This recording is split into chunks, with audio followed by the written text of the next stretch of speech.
record. We got Debbie, Sherry, Michael, Corley, Christian, and Travis.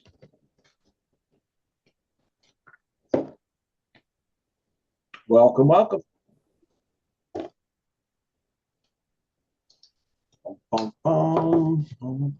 Hey guys, any questions to get started while everybody's logging in here? Where's my volume? I can't help you on that one.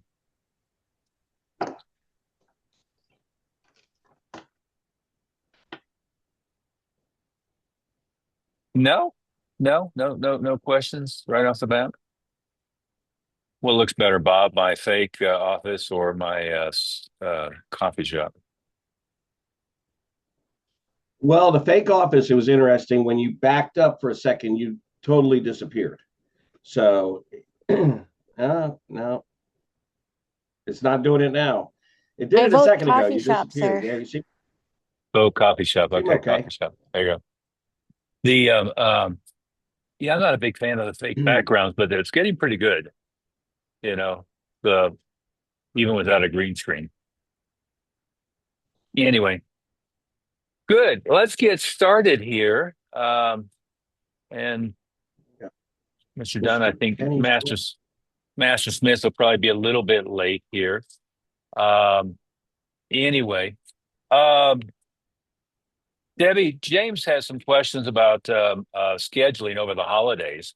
Um, what what are you guys trying to figure out specifically?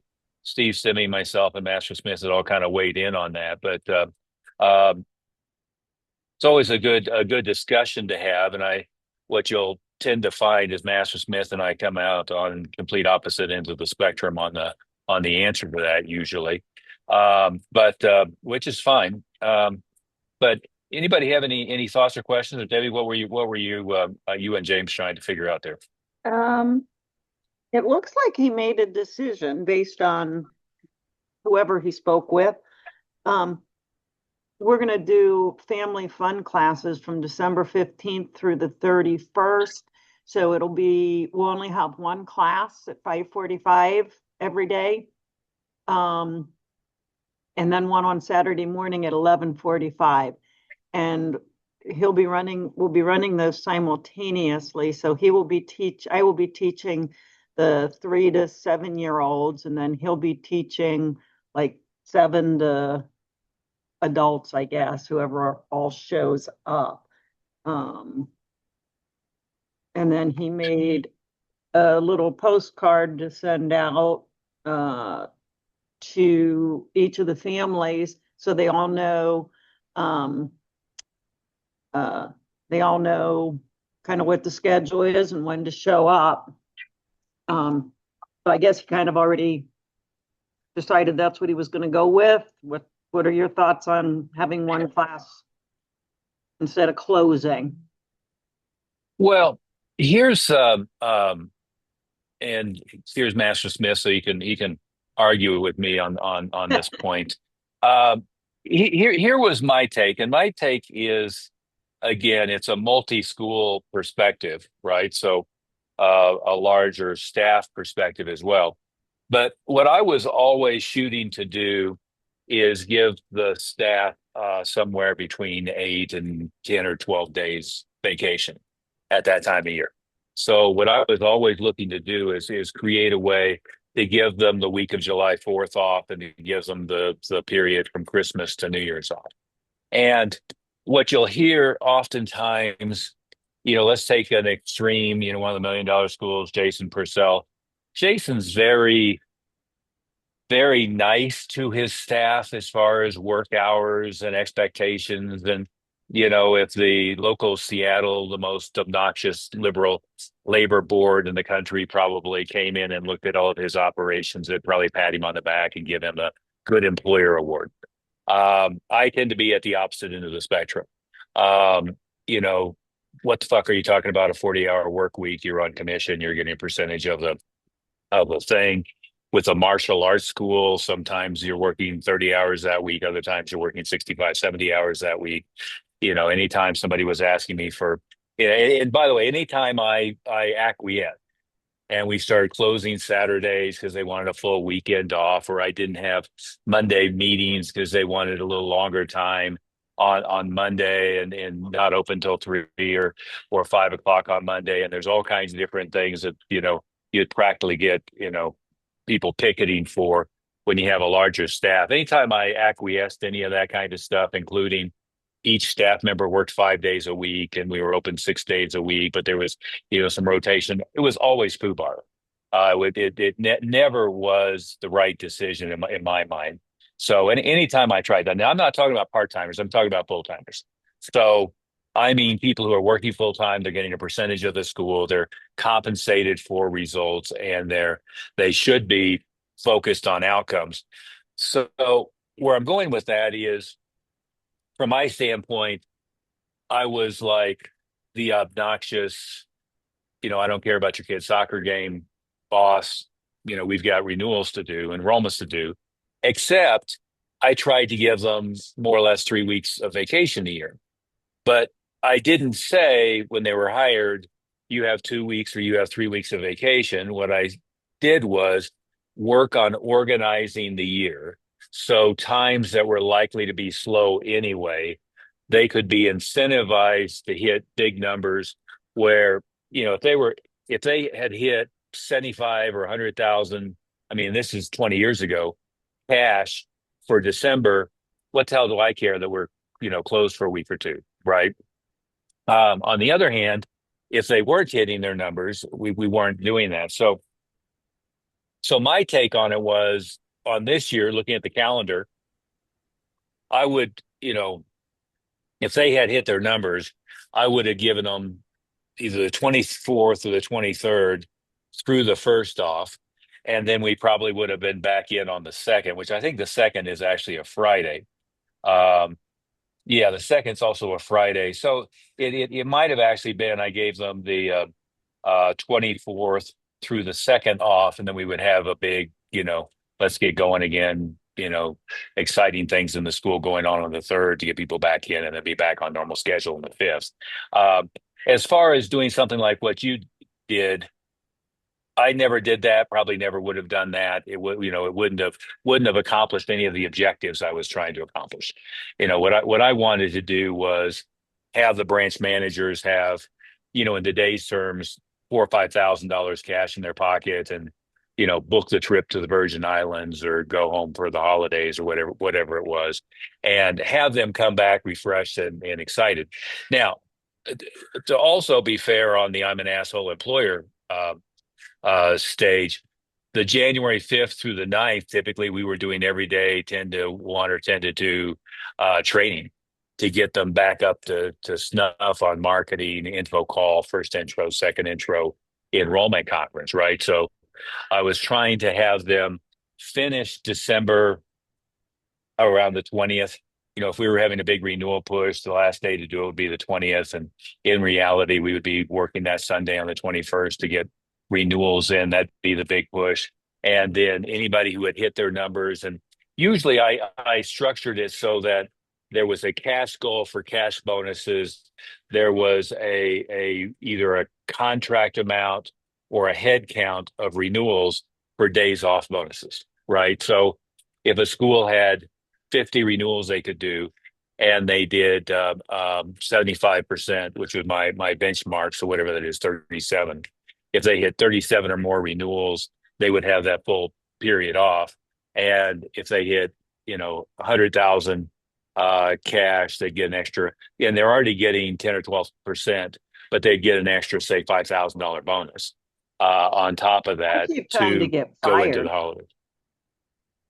Well, I understand that, but again, in your case, if you're working really hard and you were out at the movie theaters for Wicked, and you're out at the movie theaters for Avatar, and you're out at all the different Christmas holiday events and so forth, it merits taking, some time off over the holidays and coming back in and working on that Friday, Saturday between Christmas and New Year's does interrupt that. Um, so I mean, I know you're owner operated with no real staff, but still for yourself, maybe it does merit you work harder than you've ever worked in your life in December, hit huge numbers in December, hit new record in December.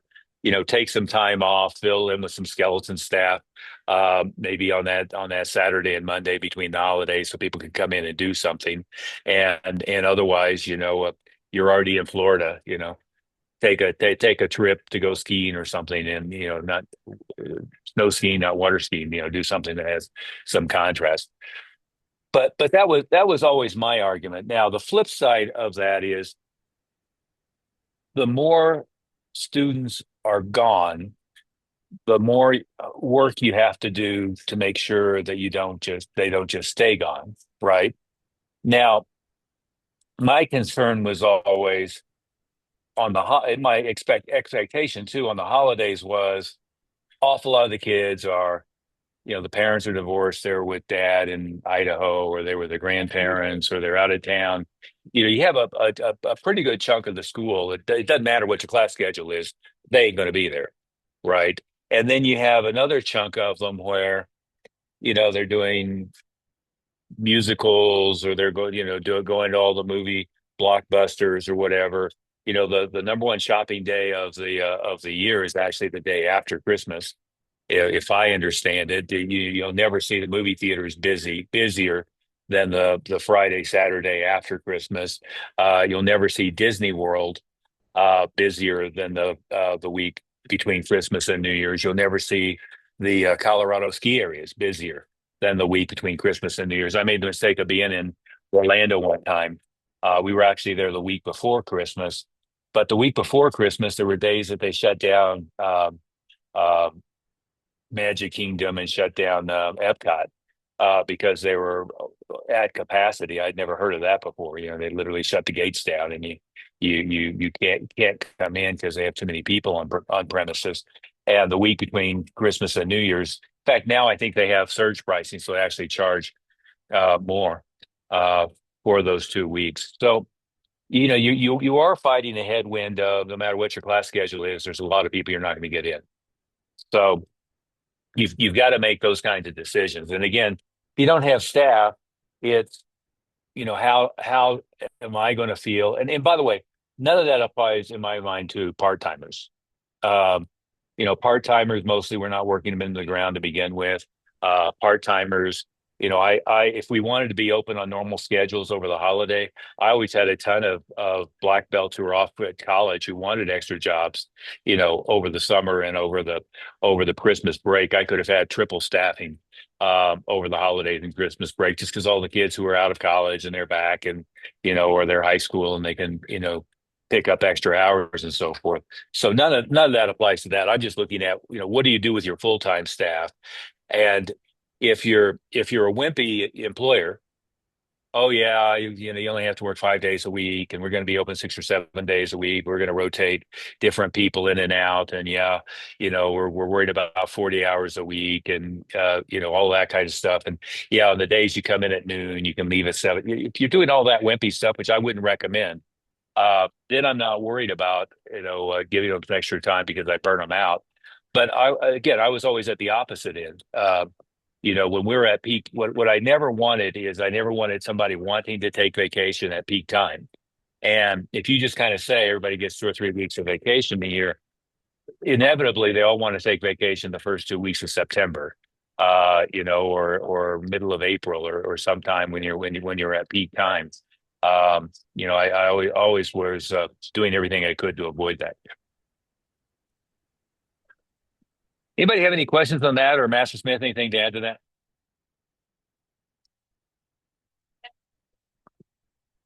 And you are muted,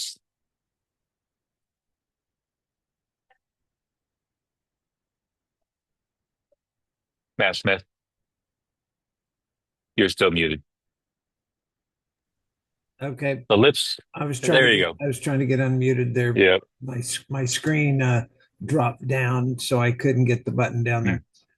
Yeah, Bob and I both had some problems getting into Anyway, Zoom today too, for some reason. The short version of what you said, I agree with 100%. It's always good to tie in any extra time off to reaching goals and things like that. But I always had a very robust vacation leave time program set up for the staff. The first 6 months of new employment, they don't get any days off. After the 6th month, they get one day one day of leave per month worked. So that means the first year they have a week off. They use that whenever they want. It has to be in advance and it has to be approved.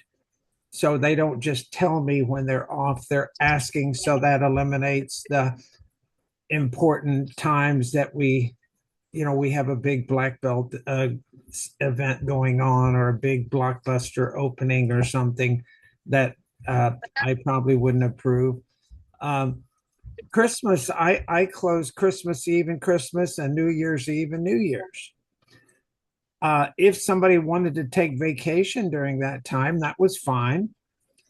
But what I found and I did try closing for the 2 weeks before, and the problem that we had is when the students got out of cycle of coming to class, then we were playing catch up in January, trying to get our active count dropped so bad in January that it would take 2 months to get back to our active count of what we had back in November, because December it of course is going to die down because they got caught in the holidays.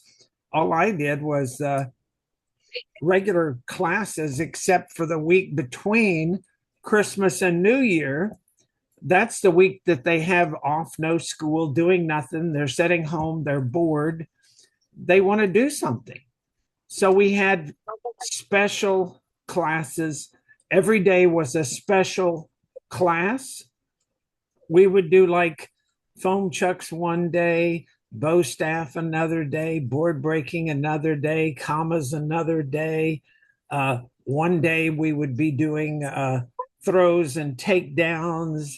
The next day we would be doing knife and club defense. And we would write the whole schedule out of what all these special classes are. And we would keep the same schedule, except if they were basic, then we would just be doing basic moves in all those things. And if they were intermediate, we'd be doing the intermediate version of all that. If they were advanced, we'd be doing the advanced version. And what I found is that we had more attendance because a lot of people wanted to come more than twice because they wanted to do all those special things. So then it ended up where our December was one of our highest active months. Rather, if you remember back in the days when December used to be the lowest grossing, and I kind of put a plan together to fix that with the renewal blitz kind of thing. Is there some background noise going on, Bob? I don't hear. Okay. Anyway, that's kind of what I do.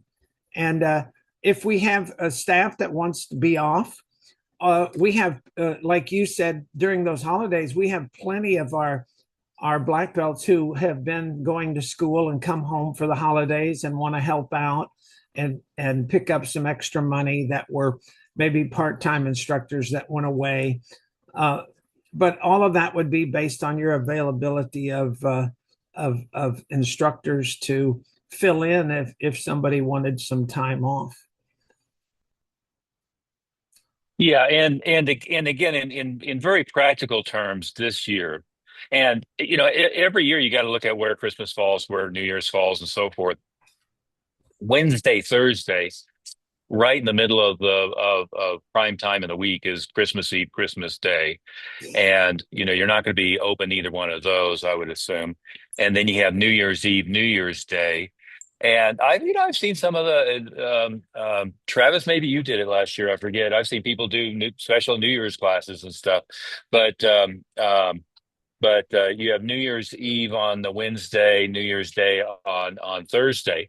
So if you're going to be open between Christmas and New Year's, you have a Friday, Saturday, Monday, Tuesday. So you have 4 days there.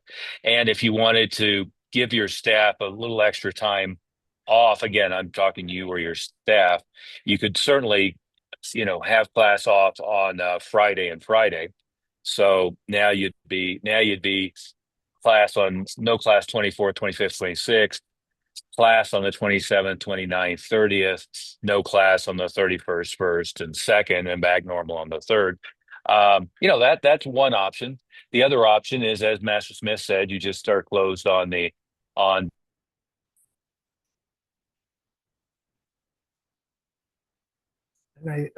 I think you froze up on that, If it Master was, Oliver. what's that? You froze on that last part Oh, when you said what I would do blank, yeah, then it froze. yeah, yeah, yeah. It looks like my internet connection is flaky, along with our Zoom problems. But uh, you could just be closed Christmas Eve, Christmas Day, New Year's Eve, New Year's Day, and be kind of normal in between, regardless of what you do. I would certainly do what Master Smith said, is have a bunch of exciting, extra, super attractive things for people to do. Um, I know some of the schools are still doing classes on Zoom. I know the Thornton School is still doing that.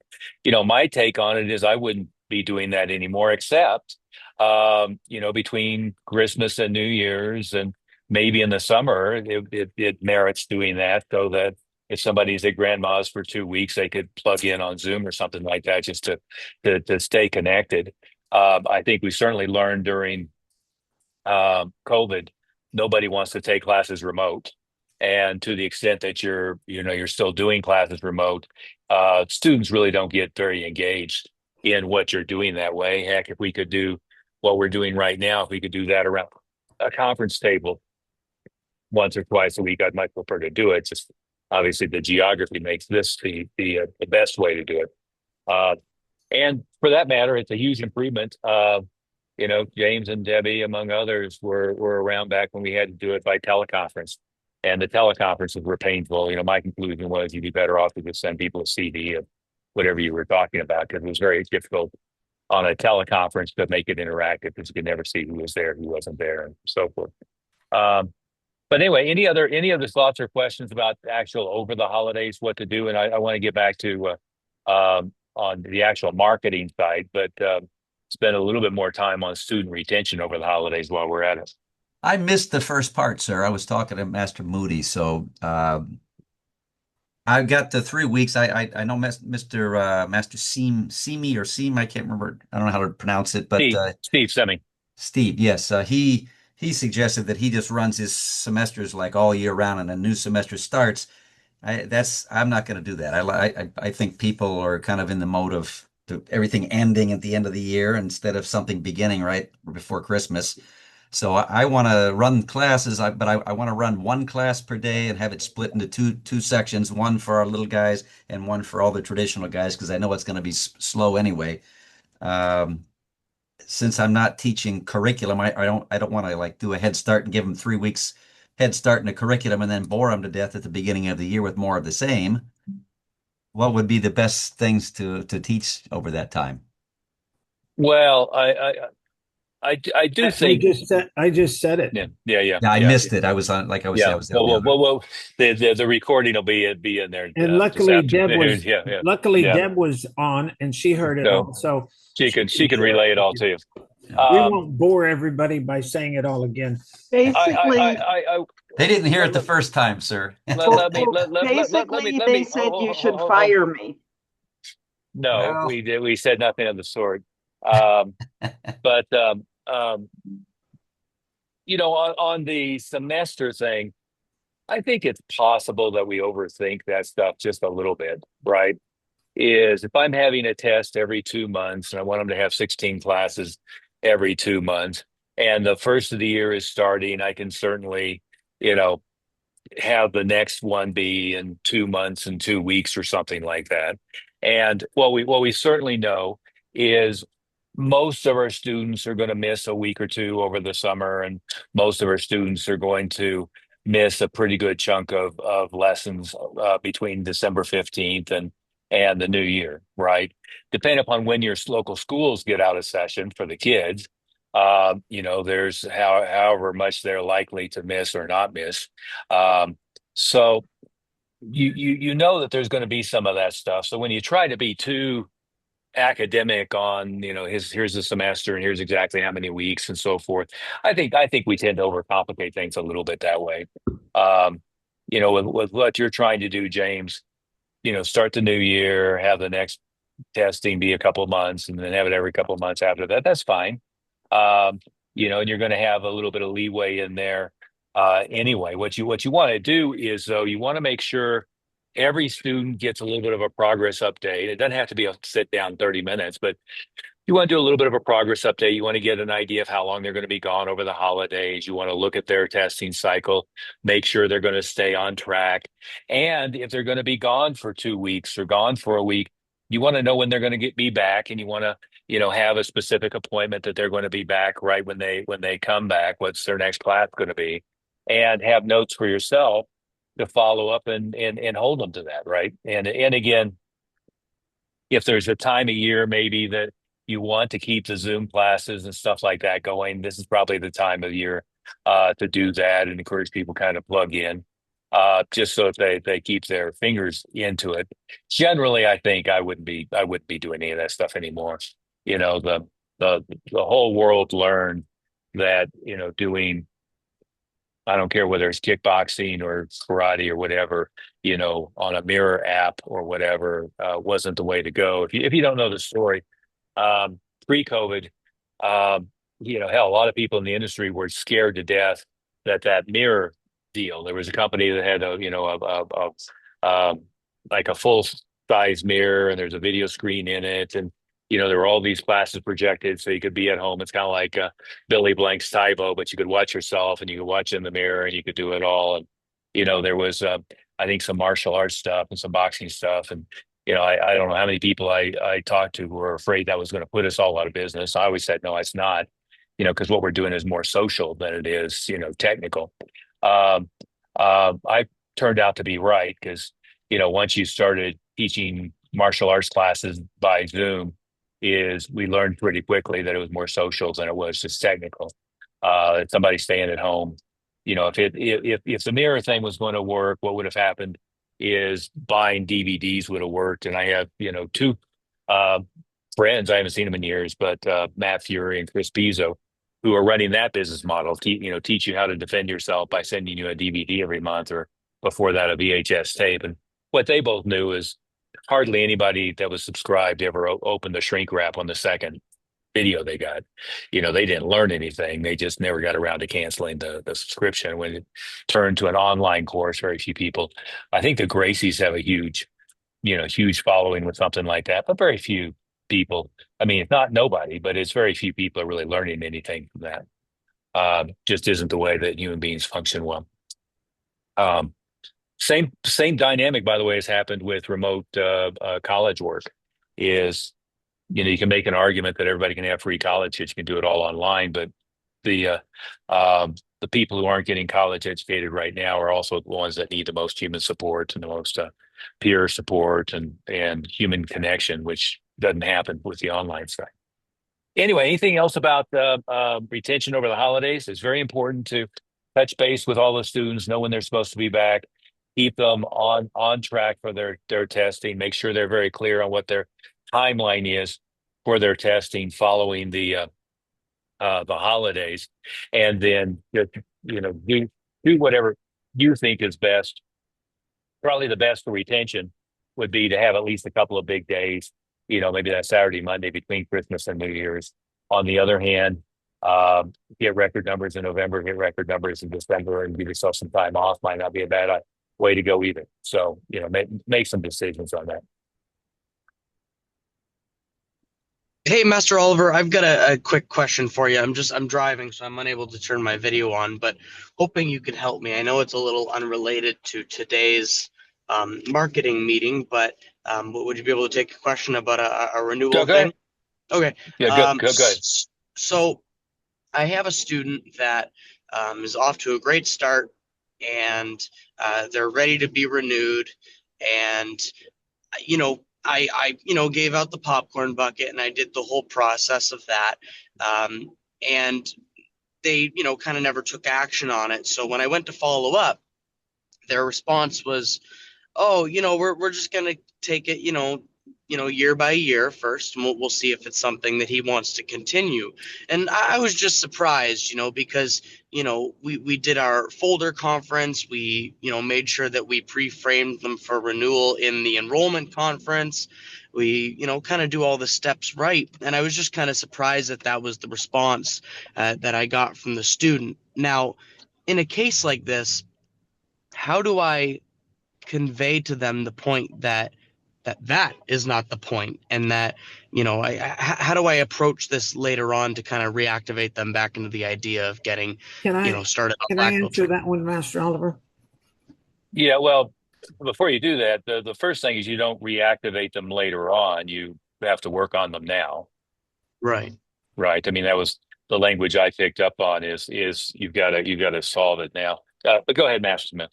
Yeah, what it sounds like, Riley, is you didn't do a good job in pre-framing.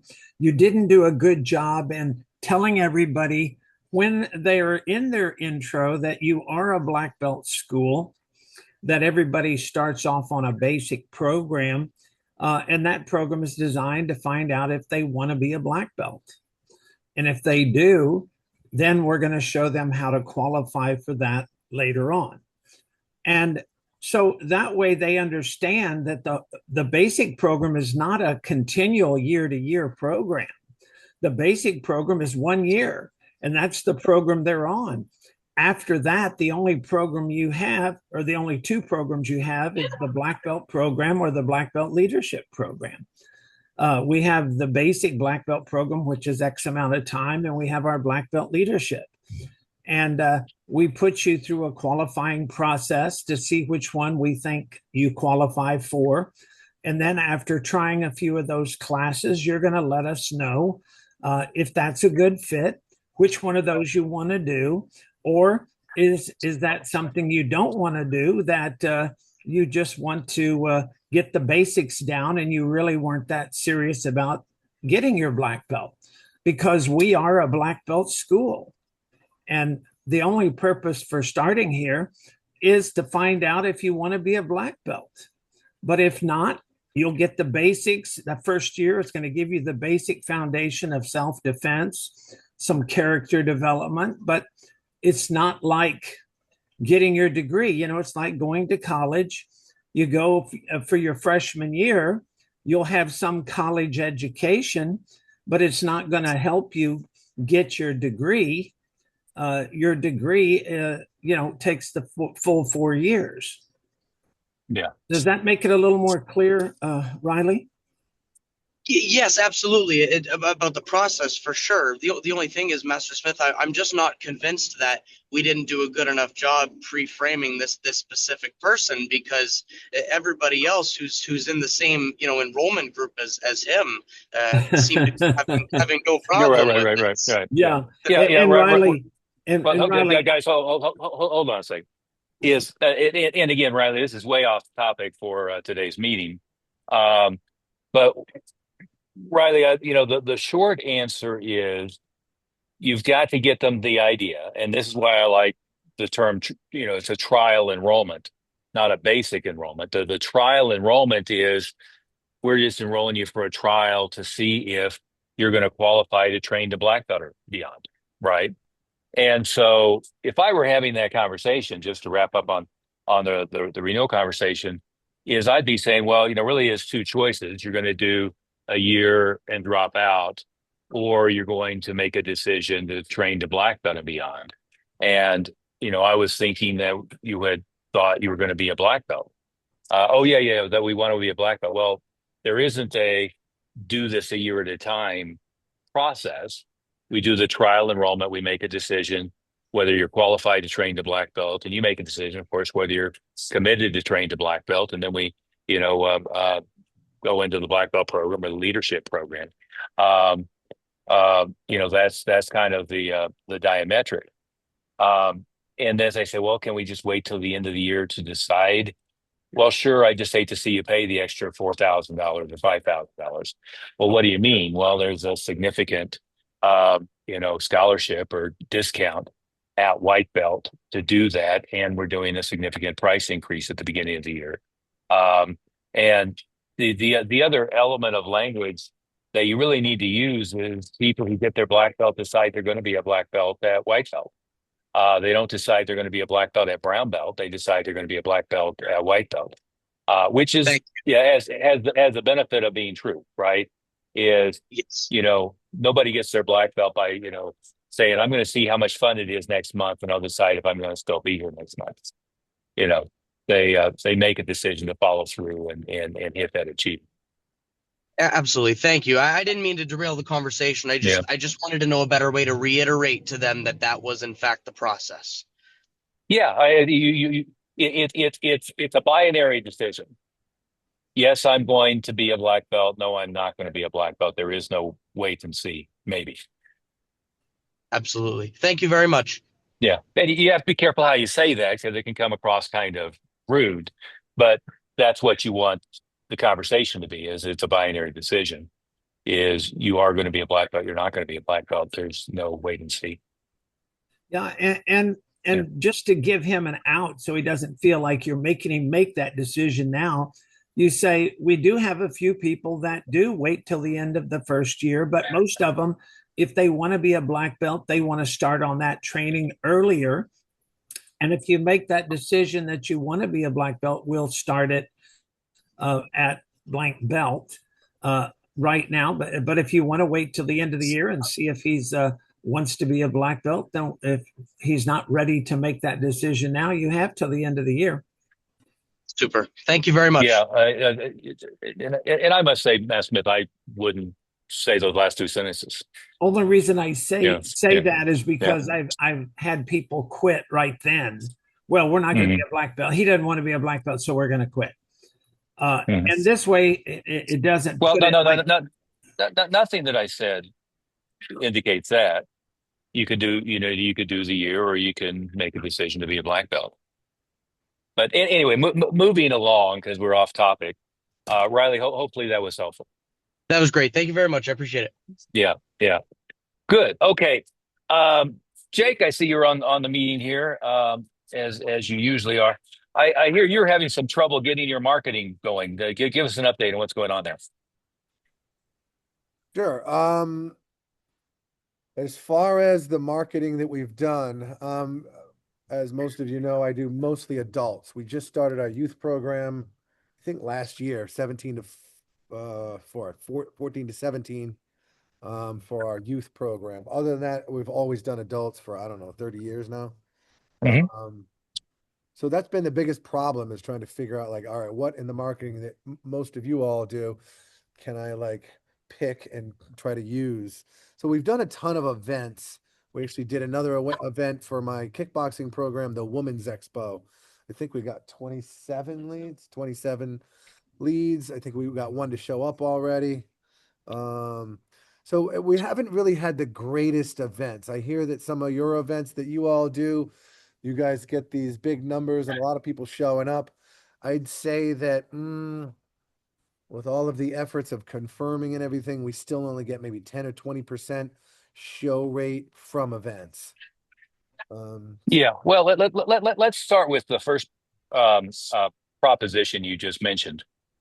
There is nothing that works in the kids market that doesn't work in the adult market. Now, there's different target audiences, right? So if I'm looking for the 25 to 40-year-old crowd, for instance, I'm not going to find them in an elementary school. I'm going to find them at work, right? So where do adults at that age group hang out? Well, if I was in Houston, where Travis is, I don't know the employers in your area as well, but he's got all the big oil companies there. What I do is I draw a little bit of a radius around my school, and I say, what I always did in Denver, by the way, is they're still around, the Denver Business Journal, the Rhode Island Business Journal, the Houston Business Journal. I always went through the Business Journal and looked at all the top employers in the area. Right now, I could go to ChatGPT and ask them, who are the top employers in your area? And in my case, it was US West at the time, which is now CenturyLink, Coors Brewery. Usually two or three of the medical organizations are in that loop. But I always had arrangements with US West, Coors, um, um, some of the others are slipping my mind right now. But of the top 10 employers in the city, I probably had deals going with five of them, right? And what was indeed so with adults, they're at work. So that's number one. And it's very easy to get the list of who are the big employers and who are the smaller employers and where are you going to go target. And in your case, I'd rather be targeting, high-end tech employees than I would be targeting, people who are bagging groceries at the local grocery store. Although I did a bunch of stuff with our Kroger chain, which was King Supers and Safeway over the years as well. But those are the lower paid people. You'd rather be in the middle income or up people, right? So so you start with who are the employers. When I opened my schools all the way back in 1983, probably the first 100 students that I have were from the apartment and condo complexes that were immediately surrounding the school. And none of them were families. They were all single, almost all single adults, young married adults, single adults. So I did deals with the management company of the apartment complexes, the managers of the condo complexes. And frankly, I had learned that not from Junior Institute, but from 24 Hour Fitness. I had worked for 24 Hour Nautilus. I had worked for a fitness center chain, and Matt Smith, as you know, I'd brainstormed quite a bit back and forth with Neil Ehrlich, who was working for, I think it was 24 Hour something or other, a fitness chain in DC, and your guy at Fun and Fitness. But we were networking back and forth, and I was a branch manager for a fitness club for about 6 months before I opened the schools. And I was looking at what they were doing, and most of the salespeople there were getting, onesie twosies, waiting for somebody to walk in the door and hoping they could close them. But the guys who were coming in with 50 deals were the ones that had to deal with the condo complex, had to deal with the apartment complex, had an employer sponsored deal. And you'd see they had nothing for a week, and all of a sudden they come in with 50 deals. Well, that was where those were coming from. So with the adult market, what you do is you look at apartment complexes, housing complex. A lot of times there's, housing complexes that are more organized. Here in our area, there's the Highlands Ranch area, and there's a lot of organized community stuff that goes on with them. So I can get in with them. Where I used to live in Genesee, overlooking the city, they had an organized manager and rec center and pool, and there were things that I could do with them. So you start with that. You start with employers, housing complexes, condos, apartment complexes, and then number three, organize things that young adults do. I'll give you an example with the cardio kickboxing thing. Um, I had a student who was regional uh, two-state distributor for Paul Mitchell products. And we ended up networking in every hair salon in the Denver metro area to promote the cardio kickboxing thing. So we promoted, free 1 month certificates, free bag gloves, one thing or another. We gave them to the stylist. We gave the stylist I forget what it was at the time, but a $50 spiff. I think it was for everybody we enrolled from their coupon. So they'd put their name on the coupon and they would give it to all their clients. And then everybody who came in, we did the same thing with servers, although we never really got much traction on that. But with the hair salons and the nail salons, they just love because they're talking to their clients. They say, "Oh, I've been doing this kickboxing thing. Have you ever thought about that? Here's a certificate." And you see what I'm saying, Jake? So all of the same kind of stuff that works with the kids by going into an elementary school, Boy Scout troop, Girl Scout troop, soccer, team works with the adults, but it's employers, it's residential, it's businesses that feed your particular market, and lastly, there are sports leagues and sports activities and social organizations that feed the adult market as well. Now they're not nearly as prolific as the kids. Master Smith, you got your face smashed in with softball because you we're on the softball league and the pool league and whatever else, the most competitive human being ever invented on the planet, probably. But there are adult softball leagues or adult flag football leagues. There are adult all kinds of other stuff where you can get in the door and promote. But what I've had huge success with was big employers and residential, and then specific businesses that target that audience. So for the kickboxing, again, hair salons, nail salons, working joint ventures with those works great. Jake, is this giving you some ideas? It does. Yeah. I mean, we've tried to do some of that stuff. It's kind of hard to get in with those businesses. Like I have the largest trauma hospital in New England here, Rhode Island Hmm. Hospital. It's like 2/10 of a mile down the road. And I actually know people high up, very high up in administration. And the only thing they can offer me is like it's an intranet basically for the employees that work for Rhode Island Hospital. And it's basically they describe it to me as it looks kind of like Craigslist. And you just get a little line listing and nobody finds it, and it hasn't really done us really any good. Haven't even got one lead from it. So Right. Did go ahead. what was what you just said on the list of things that I suggested? Well, it was kind of like look for local businesses. That's a huge business. There's like 60,000 people that work there. Sure. Yeah. A It's mile it's down the it, it's road. it's a huge business.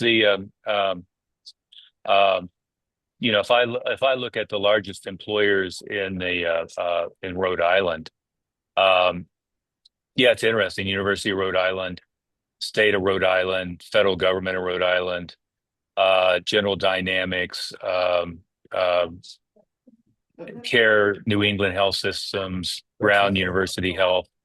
Um, with the what you've got to do with all of these things, and admittedly, the easiest possible route always is go through your student body and figure out who you have, right? And then use that as the foot in the door. But what you're looking for always is what problem are they trying to solve? Does that make sense? So if I'm talking to the HR director of the hospital, what problems do they have with their employees? I'll give you the example of the Coors or U.S. West. They had the same basic problem. Coors was more aware of it than U.S. West was. But problem number one was employee burnout. Problem number two was low productivity, which is sometimes considered to be sort of the same thing. Problem number three was high healthcare claims. So what they wanted is, and in a hospital system, nurses and doctors have super long hours and super high stress, right? And in many of these systems, they're like doubly stressed because they're expected more and more to do the work of 1.5 people, 2 people, so forth, right? So if I'm talking to the HR people, what I'm not talking about is I run this Muay Thai program and, we'd love for your people to come doing Muay Thai. They don't give a shit about that. Or mostly I'm not talking about, although we made some headway, to tell you the truth, with the big restaurant chains. We used to do Hooters and I can go through probably 10 or 15 of the old Chicago and the big restaurants that were in the Denver metro area where we go train all their servers, on some rudimentary self-defense. But mostly, unless it was like the sororities and the colleges, mostly the hospital systems, they're not, they don't give a shit about their nurses necessarily learning self-defense, but they certainly care about them learning stress management, learning conflict resolution skills, learning ways to be safe in resolving conflict rather than, it being physical altercation. And they're very concerned about stress management, and they're very concerned about healthy lifestyle and improving their health, right? So, and again, what does this sound like when we're talking to parents or we're talking to an elementary school? What are we talking about? We're teaching them healthy lifestyle. We're teaching them focus and discipline. We're teaching them confidence. When we're working with your doctors, nurses, and other staff, what we're going to focus on is healthy lifestyle, stress resolution. I know occasionally they have conflict situations. Sometimes it escalates into physical, but we teach nonviolent conflict resolution and um, um, physical conflict resolution that's as nonviolent as humanly possible and as safe as humanly possible. You see the language that you have to use, right? So when you're talking to the HR people, that's kind of language you're using. You know, what we've had is an awful lot of the employers in the area are flocking to our program for several reasons. One, they have a problem with stress management in today's day and age in their work environment. Number two, they often have people who have difficulty with teamwork and conflict resolution. Number three, they have soaring healthcare premiums because they have a less and less healthy workforce, especially, by the way, in the hospitals, because the doctors and nurses aren't particularly healthy. You'd think it's the opposite, but it's not. Um, the heart surgeon's the guy who's going out to the back and smoking a cigarette and 20 pounds overweight. So what you're explaining to them is how you're going to help with fitness, how you're going to help with conflict resolution, how you're going to help with stress reduction. And then when we talk about, say, an elementary school, what do we know works? Well, what works in an elementary school is I go do PE teacher for the day with permission slips.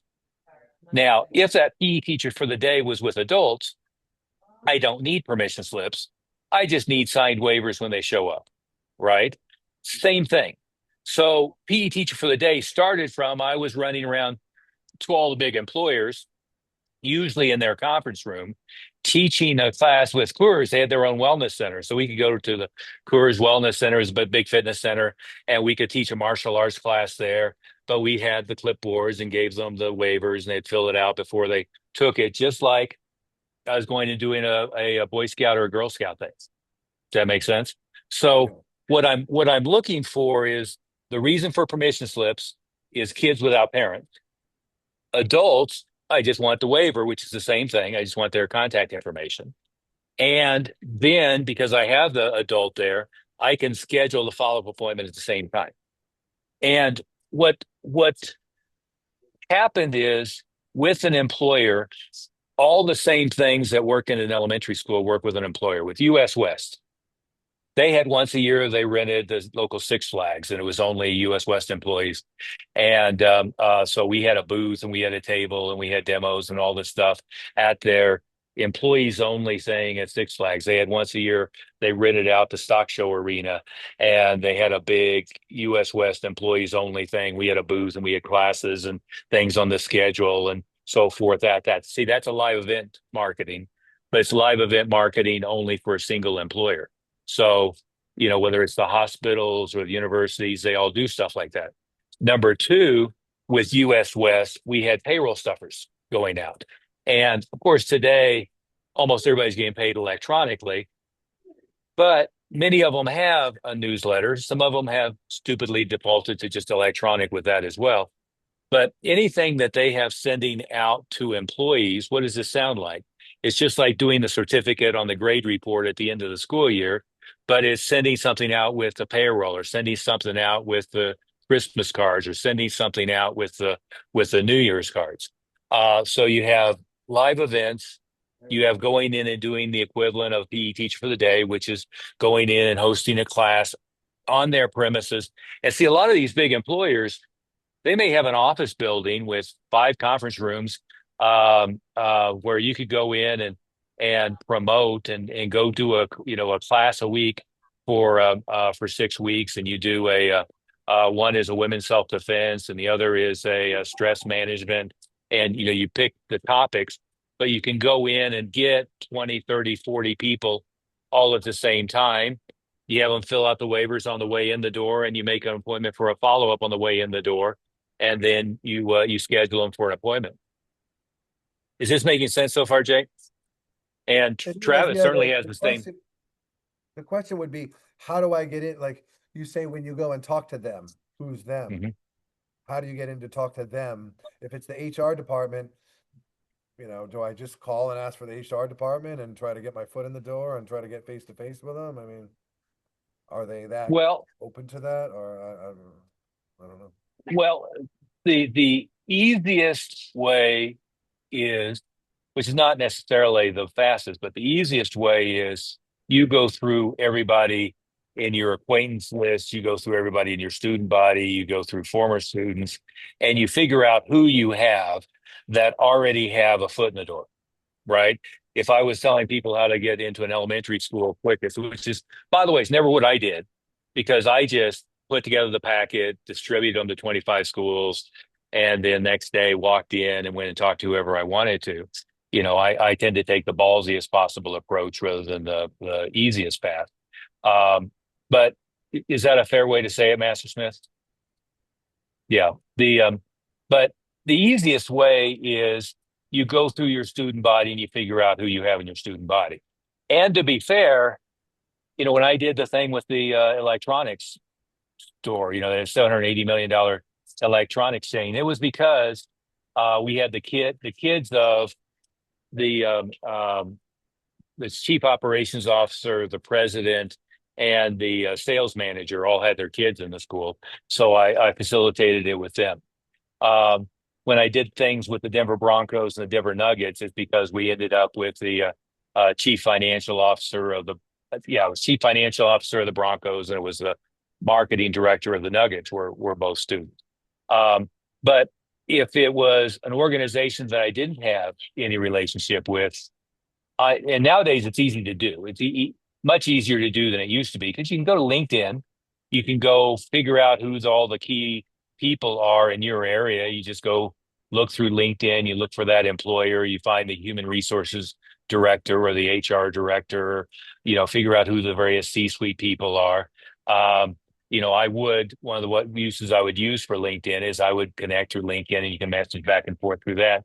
But if it were me, I'm figuring out where the HR director is, and I'm walking into business and, going up to the HR director's office, and probably I'm going to get stopped by a receptionist or something like that. But if I get stopped at the receptionist, I'm going to just say, "Hi, I'm so and so, and I wanted to drop off some information for Peggy Smith about some things that we might be able to do cooperatively here with whatever that was, Brown Presbyterian Hospital or whatever." And I wanted to see if I could set a time on her calendar, but drop this packet of information off for her about some things that we can do for stress management, time and productivity blocking, overall fitness and health, and other ways to help increase productivity among the staff. Right? No, notice I'm using all of their buzzwords: productivity, health and wellness, stress management, conflict resolution. And then I'm going to, follow up to try to get on her calendar and just sit down and have a face-to-face with her. Does that make sense?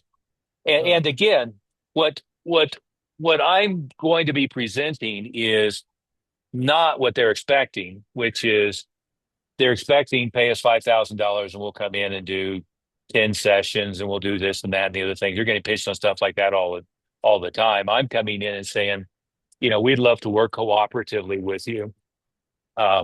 We've had a lot of employees of your organization as part of our organization, but we do this as a free contribution to the local employers. Well, why would you do that? Well, obviously, a lot of them will appreciate what it is we do, and then they'll want to come in and enroll and continue doing it. So, we would love to have, for every 100 people we come and work on with the organization, maybe we get 5 or 10, but we'd love to have work with them on a longer-term basis. And by the way, same kind of offers. I usually what we were doing with payroll stuffers was like a 1 month free in the uniform, and we would present it as a $297 value, courtesy of US West. And so they're seeing it as a value because they're giving it as a gift for their employees who are getting it because they're an employee. And I'm seeing it obviously as a value because I'm getting those certificates out. Some percentage of them are going to take advantage. And by the way, Christmas is a perfect time for that.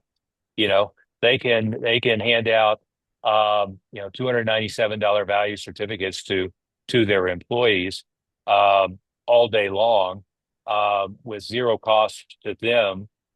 big benefit for you and big perceived benefit for the employer because their employees are getting, free stuff. Right. Does that make sense? It does, yes. Yeah.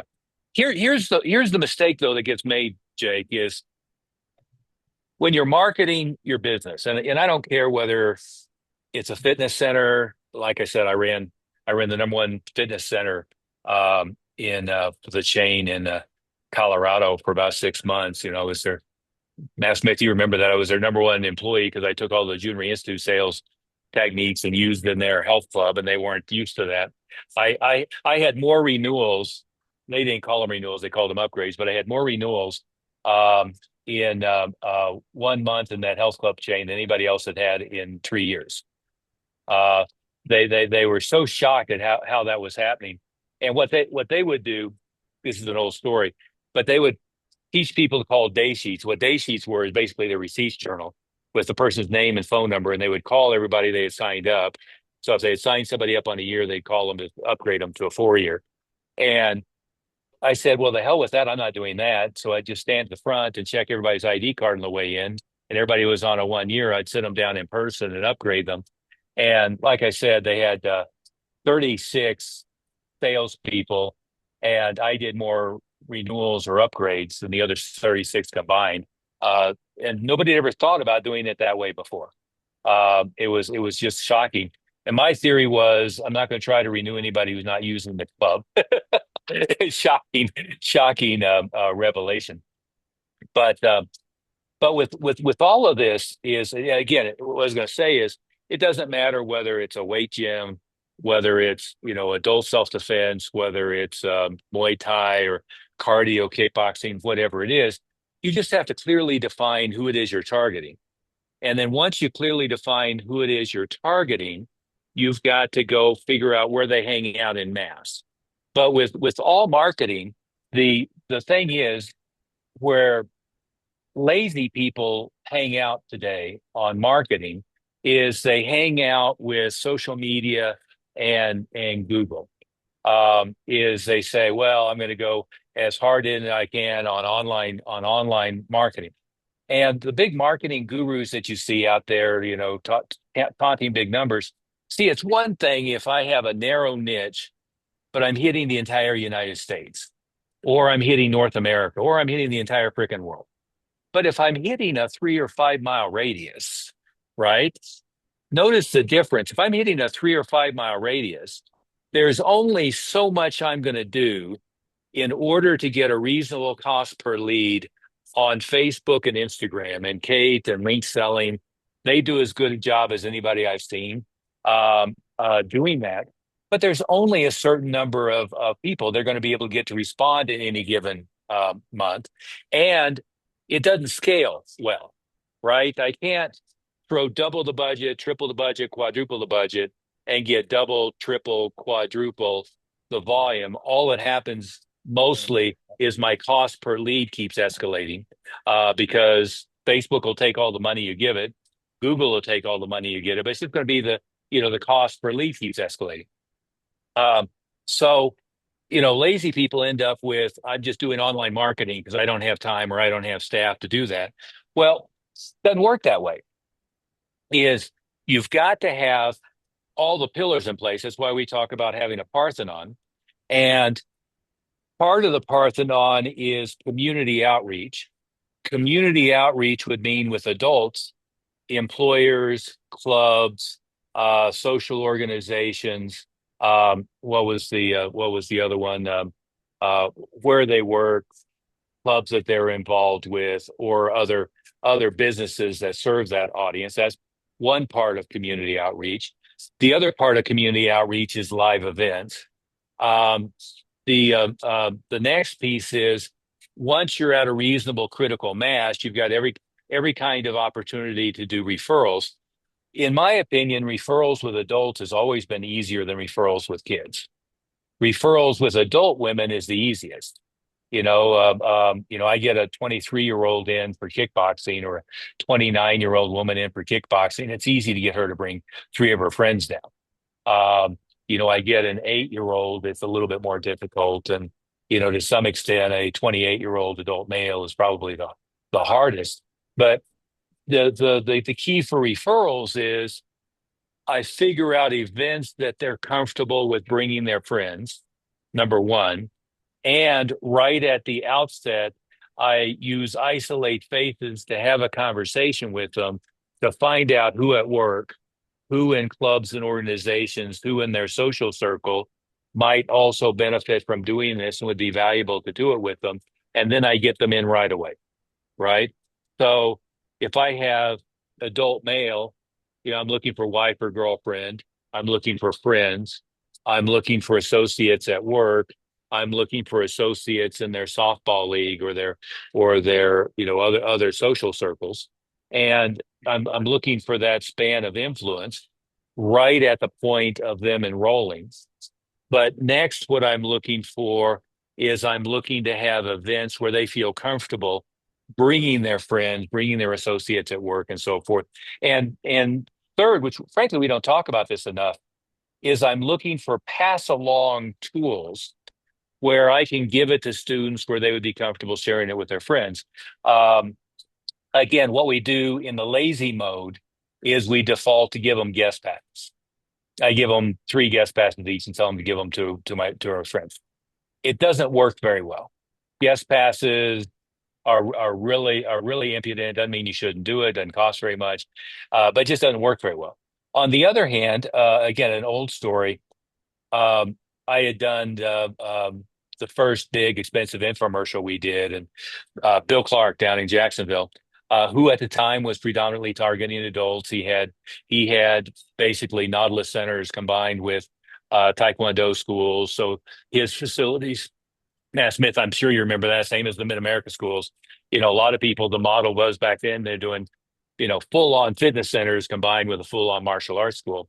But the infomercial was he and I was talking, and he never got any traction. He said running it on the air, but he had great traction. Just how long ago the story is, printing them as VHS tapes, doing custom printed sleeves with them, including a brochure in the VHS tape, and then giving 3 or 4 to every new student to share with their friends. What's that? A pass along tool.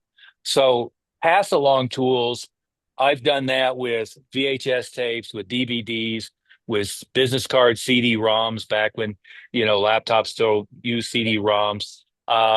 But what we do it with today oftentimes is a paperback book. So you do your own book, and now you have a pass-along tool. The mistake I see, and frankly, oftentimes it's my critique of even the ones that Greg Moody and Rev Marketing are doing. I see people forget the marketing element in the book, right? They do the book, and they're so proud of the book. First thing I do is I look at it and say, where's the call to action? Where's the description of coming in? Where's the QR code that takes them to a landing page? Where's the offer? You want to have all of that kind of stuff in it. And frankly, if you have a book, you want it written as an extended sales piece for your program, not just, an educational piece. But with adults especially, well, with kids too, but pass along tools are another useful way to generate referrals, is something that the mom can give to her friends. More importantly, something that the 27-year-old adult can take to work with them, whether, they're a waitress or a waiter, or they're an attorney, something they can take to the office and give the book, give the information to their friends. Again, the idea of a DVD or a CD-ROM is a little dated at this point. But other tools where you can have a QR code to take them to video is useful. Is this making sense, Jay?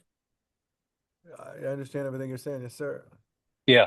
So with any business, again, it doesn't matter whether it's a health club, or I work with financial advisors also.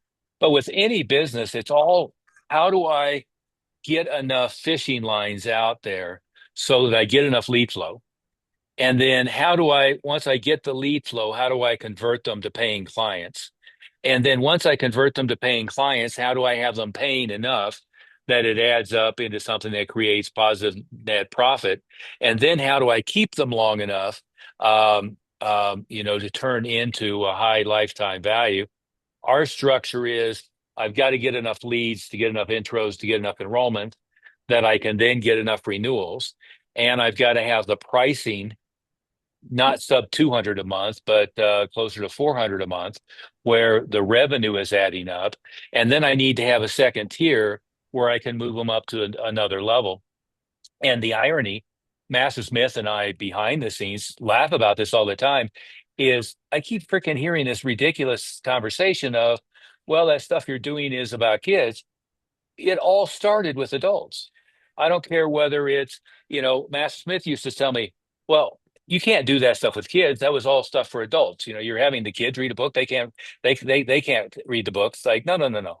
So all of this stuff, whether it's the marketing outreach, gym teacher for the day came from, I was doing it with apartment complexes and doing it with employers, and said, well, we could do this with elementary schools too. Now that, Karate Kid is big and, the kids market is big, why don't we do the same thing we're doing with adults and do it with kids? And a lot of that stuff, I stole from the fitness industry by studying what they were doing. I was studying what Junri was doing in the Junri Institute, which was lots and lots and lots of community outreach and demos and so forth. The first time I ever did a movie theater promotion is I had heard all about Enter the Dragon and what they did with Enter the Dragon. And again, all of it, Jake, and for everybody, all of it was adult marketing that then turned into kids. And so what I always am doing, though, is if I'm looking for adult women, where can I go find adult women? I can go find adult women at employers. I can go find adult women at moms groups and places like that. I can go find adult women at churches. I can go find adult women at other social organizations, or I can go find adult women at other merchants that deal with predominantly women. What is that? Well, there's women's clothing stores. I've never had a lot of luck with that. I've tried a few things, but there's nail salons and there's hair salons and there's I can go through the list. There's a lot of other merchants that deal in that community. So I go to them and figure out ways to make it a win-win for them. Right. Right. Hey, sir. Yeah, go ahead. Going on that, you said pass along marketing. Besides the book, is there anything else that we can that you've seen that's successful to pass along? Well, yeah. Oftentimes it's just expanding the packet of information I have about the school and expanding the marketing materials that I'm using about any activity. So, if I did, God, I don't have one of them in front of me here, but with Direct Mail Manager or Mailbox Power, I guess we're doing a lot of 32-page color brochures and stuff like that now. Doing something like that where it's and the good thing is the printing nowadays is cheap for stuff like that. So you can do a 16-page or a 32-page booklet about your school and about the benefits for your school. And again, with what we're talking about with Jake and with youth, if it were me, I'm not going to do one that's about adult women's fitness and one that's about adults and one that's about, a section about each of those. I'm going to do about the kids program is one, about adult men is another one, about adult women is another one, and maybe about families is another one, and have them be all very narrow targeted and very, very separate. But yeah, I mean, it's again, the evolution of VHS tape to CD-ROM to business card CD-ROM. I mean, that's kind of, run its course. But anything else that I hand out physically, always putting a QR code so you take them back to a video when they look at it is useful.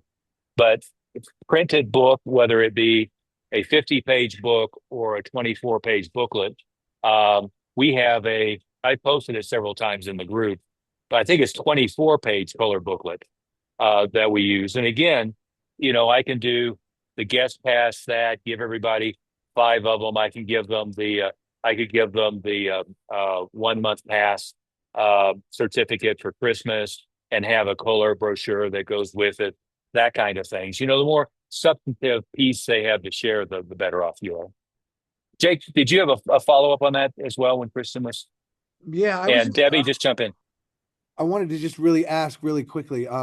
So I think some of you may remember maybe 3 months ago, I was trying to get into the Mhm. school departments, and I had met with the president of the Providence School Board to try to get into all the high schools. He seemed on board. He sent me to the phys ed director. The phys ed director gave me uh, like the block basically and said, "Oh yeah, maybe do it next year. You got to get approved by I forget the acronym he used, by the XYZ acronym. So try it next year." So then I actually got together with the president of the private school board again, took him to lunch, and then he sent an email again to the phys ed director, kind of directing him to let me in the schools. And then now he's pushing back again, saying, I don't know why he brought up fees. I told him there's no fees, and I gave him all the benefits and everything on a piece of paper. So I don't know what he's talking about. He said the liability issues and then the fees, but there's no liability because we put my insurance, and there's no fees. So I guess I'm gonna have to reply to that email because everybody's in that email. But I'm this close to getting into all the high schools in Providence. I'm just kind of using kind of like political yank to try to get in there. But so my question is once I can get him to agree to it, what is it? I know a phys ed teacher for the day. Is it one day, one school, one time, and then you're trying to get the permission slips and trying to get him into the school, or I heard something about a 6 week program? Is the 6 week after school enrichment program outside of the phys ed director for the day, or teacher for the day? Like how many times are we trying to get into each high school phys ed class? And then how do we follow up and try to get them into the student enrichment program? And I even told them that there's no fees, that the parents would pay the fee for the student enrichment program, and then we take that money and donate it back to the phys ed department or the school. They can use it how they want. So I just want to make sure I understand the process so I can like try to wrap it up and try to pitch it properly. Well, and again, and this part of the answer isn't very helpful for you, but for everybody's benefit, is my experience is the elementary schools are the most fruitful. The middle schools are second, and the high schools are the most difficult. And when I say the high schools are difficult, I don't mean to get access. I just mean the 16, 17-year-old crowd is the most difficult. The the thing that we had some success with, we had more success with the sororities and different organizations than the high schools. We had some success with cardio kickboxing, with high schools, getting high school guys engaged and involved. I always found was a very difficult audience. But when you look at the structure, and then number two, and again, not very helpful to what you're saying, but for everybody's benefit, is I always prefer to go in from the bottom up rather than the top down. And one of the first black belts I ever had was in charge of humanities for one of the largest school districts in the country, Jefferson County Public Schools here. I had three locations there.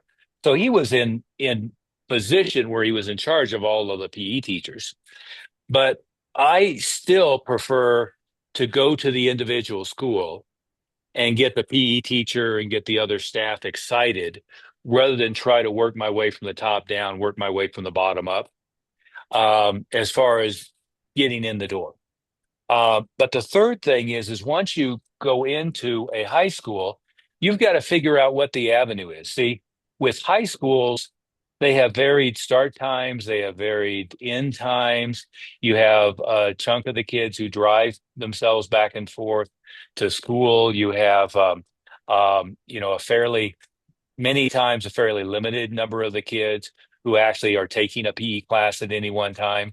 And so oftentimes even the PE element is I'm teaching the football team, then I'm teaching the cheerleaders, then I'm teaching the gymnasts, then I'm teaching the rugby team, rather than with an elementary school, all the kids have a PE class and I'm going in and getting, all 500 kids in that school, in a couple of days. Does that make sense? So what you have to do is figure out what the structure is, and certainly the more of the kids in that school I can get in front of, the better. I still need to have either permission slips or I need to have the ability to have them fill it out on the way in. The problem with them filling it out is they're minors, and you're going to have a panic attack by the facility. So you're better off with permission slips ahead of time. So yeah, I can at a high school level, I could certainly do an after school program. It's difficult because a lot of the kids have football practice or baseball practice or key club or whatever else club they have. They have all these clubs and they have practices and they have different end times and start times. So I can do that. Probably better is I go in and do basically the PE teacher for the day, but I do different subsets. So I do it with the gymnasts, and then I do it with the football team, and then I do it with the baseball team, and kind of rotate through the different groups that way. What high schools will have is they will have different events and activities. So they will have things where you can set up a booth. Like my son's high school, they do a back to school day. At the beginning of the year, I think they do one in January too, where all the different clubs and organizations, including outside groups, set up tables and they can see what's going on. So that's halfway useful. Anyway, Generally speaking, the phys ed teacher for today, typically speaking, is you're just trying to get in one time and get all the permission slips, or you're trying to correct. do multiple times. Well, preferably, I'm doing PE teacher for the day to promote an after school program.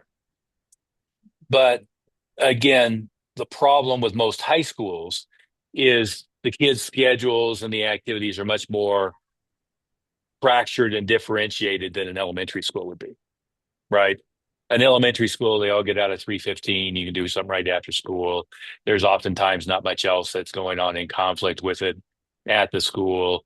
You can, go 2 days or worst case, maybe 4 days and hit 100% of 500 kids and do the exposure. High schools are more difficult to do that.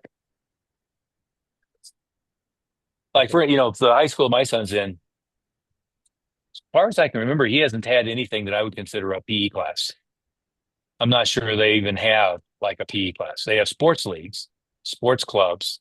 But as far as like everybody's going down there and they're all doing volleyball today or something, they don't even seem to have that. Okay. Okay. But one last thing before we're way out of time, Matt Smith, we're way over our schedule here. But is on the live activities, Jake, is kind of the benchmark results are for every lead that I generate, 75 to 90% of them should be making an appointment on the spot. For everybody who makes an appointment on the spot, at least 50% should be showing up, right? Of those that are showing up, half or more should enroll, right? So if I were to get 50 appointments, I should be getting 25 intros. Of those 25 intros, I should get 10 or 12 enrollments, right? So that's kind of the normal benchmark. If you're not getting 90% more or less to make appointments on the spot, you've got to look at process and scripting. But then if you're getting a very low show rate, there's multiple things that you need to look at. One is how the conversation went actually at the booth. Two is how much quality of material and volume of material did you leave them with when you dealt with them at the booth. Then you look at text, email, live person follow-up combined with direct mail follow-up to follow up with them from the point of appointment to get them to show up for the intro, right? But I always track back a lot of it is, I didn't do a very good job building relationship when I made the appointment with them, didn't give them much information. Again, the lazy way is I give them a business card with their time on the back. The more productive way is I give them a packet of, 16 pages of information about the program, the benefit of the program, and the quality of the program. Okay. That makes sense. So you always have to look at each of those pieces. Okay, perfect. Right. And the last thing for everybody is there's no such thing as saying, I don't have time, I don't have staff to go do the marketing. I'm going to do it all online. That's doesn't work. What there is there's a time and money. I've posted that graph that I put together a long time ago, but there's, if you look at a graph, there's how much time and activity it takes, there's how much money it takes. There are some things where I can spend a lot of money and not spend a lot of time. 30-second TV spots, long form infomercials, newspaper advertising, cold direct mail. They all fit in that category. I'm buying media where I can spend a lot of money. Maybe it costs me $700,000, $800,000 per enrollment, but I can spend a lot of money and not have to take a lot of time. And that there's things where don't take an awful lot of extra time or money. That's mostly internal referral stuff, but there's very little that doesn't take much time, doesn't take much money. It's either a lot of money, not a lot of time, or it's a lot of time, not a lot of money. The things that are little time and little money, or the things that are what would be the other category? But there's very little of that. So I either have to hire humans or do it myself to beat the bushes, or I tend to have to spend a fairly large amount of money in order to scale the enrollment numbers to the point where I need. Our default is to balance it, where I get as many enrollments as I can get from social media. Maybe that's 5 or 6 a month. I get as many enrollments as I can from Google. Maybe that's 4 or 5 enrollments a month. And then I get as many enrollments as I can from internal referral systems. Depending upon how you do it, Jason Purcell gets over 20 enrollments a month from birthday parties. He's got a machine going on about that. By the way, that's very labor intensive. Or more normally, I'm going to get 3, 4, 5 enrollments from internal referral systems. And then the place where I get the biggest bursts are I'm working with a company, I'm working with a school, or I'm at some big live event where you get in front of a ton of people. That's really the way it always works, working your way through the system. Jake, hopefully that was helpful for you and everybody else here. Yeah. Thanks. Jake, Matt Smith was trying to set up a time for you and I to kind of finish up on putting that marketing plan together. Maybe I can have you have Bob connect a time with everybody's schedule to do that. Okay, sure. Okay. Good. Anything else, Debbie? You had your hand up for a minute. Go ahead. I do, and I don't want to get yelled at because I know I already made a mistake to begin with. The conversation we had yesterday about the dad and his 11-year-old punk kid who took 3 classes and doesn't want to continue. We met with him last night. Fortunately, James bailed me out. He's pretty good at talking to them, and he gave them some stuff to take home and a video to look at with some testimonials, etc. And the kid was just a complete poop. He's an 11-year-old poop. So Dad said, rut, rut, rut. So he sends me a text this morning. The dad did. Mm-hmm. Basically, it says, "Hey, Mrs. P, I really need your help in this matter. Zach does not want to do it and putting a lot of undue stress upon us. The whole contract thing is causing me headaches. The whole thing was to make Zach better and defend himself against bullying. I'm already been charged $1,500 for him doing 3 sessions. I need this canceled immediately, please." Okay. Was there a question in there? How do I respond? I mean, I know it's don't respond by text, so I haven't done that. Did you guys actually meet last night? Yes, sir. Okay. Was the kid there? Yes, sir. And he was Okay. a complete snot. And you didn't finalize anything then? No, that is correct. We did not. James sent him home and said, "I want you and Mom and Dad and sit down and watch this testimonial. And then we'll get together and talk about it again because you didn't really give it a fair shake." And he said, "Well, I don't want to do it." And I said, "Well, your dad's paying good money, so that's Dad's fault." And I'm like, Did you set up a time for them to come back in to discuss it after they see the video? we did not. See, now you didn't, now you closed the door on yourself. Got it. But Uh, you know, as I told you before, Deb, we cannot enroll everybody. Right. That you got them this far was a plus, you know, but that's why you're better off going on to the next one and getting them going and just you know, cut these guys loose. And but Concur. you know, if they don't want to come in, it sounds like you gave it a try, and if they still don't want to do it, we're not going to force them or can't force them. But Right. So Okay. don't mess up your December stressing out over Yeah. one family. Yes, sir.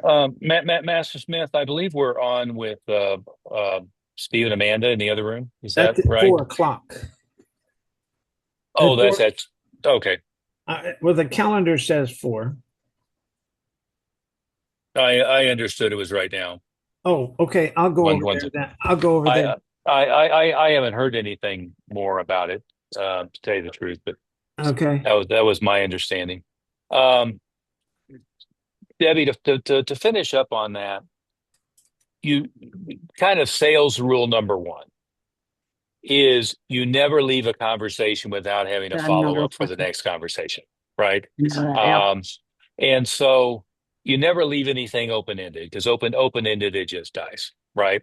So, but number two is was mom there? She will not come in. Okay, why? He says it's her schedule, but I think she just doesn't want to be involved. But he says it's schedule related and she works evenings and that she's never available. Because I Does she did work tell him, So mom does needs she to be here. I said, I does, need, you know, does she work Saturday morning? Bob, Bob, Bob, He doesn't seem to be able to hear you. Bob, What are you trying? What are you trying to accomplish, Master I Smith? want him to log me into the Tuesday room. So in case they're there, that's the only room I can't log into. That's your room. I can log into Okay. this one, but I can't the other one. Okay. Bob, can you hear me? Can you Okay. log me? I'll hand over host to Master Oliver, and I'll log into the other room for you. Okay, thanks. Thanks. All right. Okay. Okay, bye. Okay. And Jake, so much for my plan for you and Bob to connect here. But anyway, Debbie, going back to it, Debbie, somehow you're host now because Bob made you host. oh, good. I don't know what that means, but okay. Yeah, it doesn't convey much power other than if you leave the room, you'll shut us all down and do a Greg Moody. I would agree with Master Smith to just write this one off and Yeah. move on, right? And as far as what they've paid already, you know, why don't Mr. Smith, why don't we just give you 3 months of lessons relative to what you've done, and we cancel everything else, and and do it that way. Well, I don't want to do that. Well, you can use it whenever, you can transfer it to somebody. I certainly wouldn't be refunding anything. No. As far as the conversation with the mother, see, what I'm hearing you say a lot is they say X, but there wasn't any follow-up, right? What does mom do for a living? I think she's a nurse. You think she's a nurse, or that's what he said? Because that's what dad says. Okay. So she's a nurse. So she usually works second shift. She works in the evenings. Yes. Ollie Okay. Christensen is entered the waiting room. Yeah. Yes. Okay. Reclaim host. I've reclaimed host. If somebody works second shift, that probably means they're available on Friday morning, Saturday morning, et cetera, right? Yes, sir. And so, you always just have to have a little bit more of a conversation. I just got to get more ballsy. Well, it's just don't leave things so open-ended and learn how to nicely ask questions. Oh, so mom's a nurse. What hours does she work? She works 3 to 9. Oh, okay. Why don't we get together on Saturday morning? But in this case, I would write them off but in the future, don't do enrollments without both parents. Yes, sir. Understood. Okay. And don't Okay. leave a meeting without another meeting set up. Exactly. Aye, aye, Exactly. sir. Okay. Thank you. Thanks, guys. Ollie, I think that Master Smith and whoever else has shown up is in the Tuesday rooms. I'm so confused. Okay. So we can head over there and see if that is in fact correct. Thank you, sir. Thank you. Bob, do you want to join us in the other room?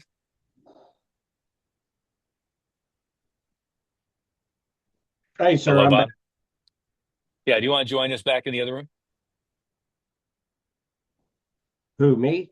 Yeah. Just for a minute.